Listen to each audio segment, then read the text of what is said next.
Hey everybody, and welcome back to gonna do a little tabletop here, vintage style, Throwback Thursday, if you will.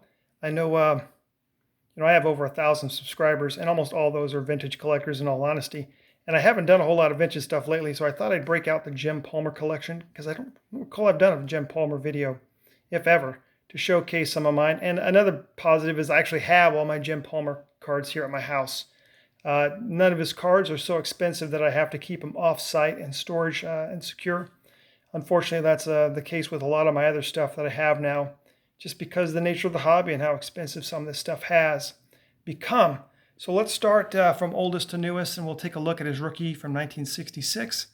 Really clean card, Excellent Men 6. This card is still very affordable. I think I paid about $75 for this back about 9 years ago. And you can still get it for about 180 bucks under that $200 price point in a 6. This one's really a little bit off center, left or right, but extremely sharp corners and edges on that and great color. On to his second year card, 67. I probably paid like $6 or $7 for this back almost 9 years ago as well. It looks so good, I didn't need to get a higher grade. I was like, I'm content with that 5. Very sharp 5. On to the 67 World Series card from 67. It shows him pitching in his first World Series. One interesting note about Jim, he won games in 3 World Series, all in 3 different decades. So in 1966, 1970, and 1983. Real big fan of that because it kind of looks like a television set a la the 55 Bowman. He was injured for part of 67 and then all of the 68 season. But here is a high number 68 and another high number 69. That's a real sharp one. Then he won his second World Series in 1970. Then they have like 4 20-game winners on that Orioles staff. You can see that his leader cards are mostly for ERA. Was not a power pitcher, although he did have almost a little over 2,200 strikeouts. He pitched almost 4,000 innings, so he was more about ERA and just consistency up there on the mound. 71. Another, I guess, a 71, 570. Would that be a high number? And then the coin, you'd get 1 coin in a pack of 71 tops. That's just an Excellent Men 6, but very, very clean coin. Kind of question how they grade coins. I'm not very familiar with that. But I love those 71 coins. 72.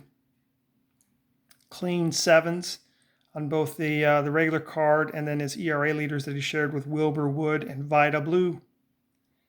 A colorful 72. Kellogg's. On to 73, his first Cy Young he won in 73. He won 3 Cy Youngs, finished second place 2 other years, and one time finished third.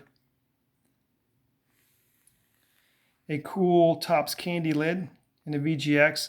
Tough grade on that. Those candy lids, the little pull tab is what usually holds those back. But centering can be tough on those as well, and that's a really clean one. The 73 Kellogg's. 74, he didn't have the greatest year. He might have been injured a little bit, but he really took off in 75 where he won his second Cy Young. Cool cards from that 75 set and the mini and their full size. And then another cool card, the 76. That was the year he won his third Cy Young.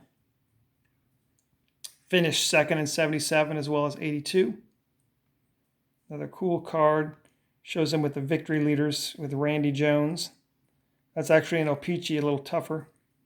Some of these I just pick up in the O-Pee-Chee or the Topps, just depending on. I just want something from that year. So 78, cool card to him, like that All-Star Shield.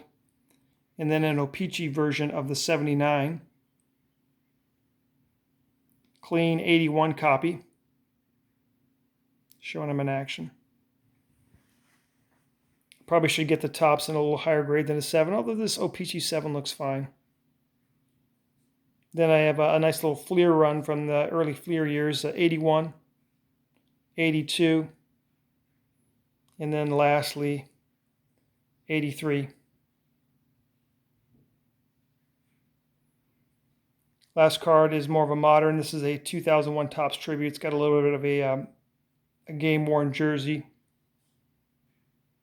Even says this was an away jersey. Cool. Hey, that's all I've got. So, a lot of you who are new to vintage, or maybe like like think, hey, it's too expensive, I can't get into the vintage game. I think Jim Palmer's an excellent guy to collect some of his stuff, because his stuff is not outrageously expensive, right? For just a wonderful Hall of Fame guy who spent his whole career on one team and is kind of like a Baltimore legend, but he doesn't get the national love probably that you'd think. He's a great entry point, and like I said, that rookie card is still very affordable in that six or lower range. Definitely worth it picking up something from that era. But I thought I would just showcase this for you today. Hey, once again, I appreciate everyone's post, your comments, and I'll talk to you again soon.